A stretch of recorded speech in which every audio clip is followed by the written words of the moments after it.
আসসালামু আলাইকুম। ঢেঁড়সের আরেকটি গুরুত্বপূর্ণ রোগের কারণ ও প্রতিকার নিয়ে আলোচনা করছি। এই যে দেখতে পাচ্ছেন, এটা হচ্ছে পচন বলে বা পচারি। এটি হচ্ছে ছত্রাকের কারণে এই অবস্থা হয়ে থাকে। সেজন্য দেখা যায় গাছ দ্রুত নষ্ট হয়ে যেতে পারে, গাছ ঝিমিয়ে মারা যেতে পারে। অনেক সময় দেখা যায় গোড়ায় পচন। এই যে দেখতে পাচ্ছেন, এই গাছটার গোড়ায় পচন দেখা দিছে। এই যে গোড়ায় পচন। সেক্ষেত্রে এই গাছকে টেকানো সম্ভব হয় না।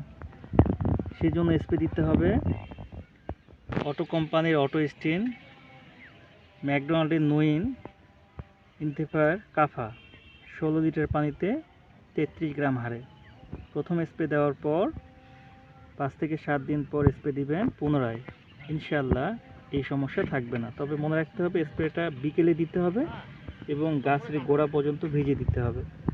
তাহলে এই সমস্যা থাকবে না, আর নয়তো আপনি গাছ রক্ষা করতে পারবেন না। আর যে কোনো কৃষি বিষয়ে সমস্যা সমাধান জানার জন্য ফলো, লাইক, কমেন্ট ও শেয়ার দিয়ে পাশে থাকবেন ইনশাআল্লাহ।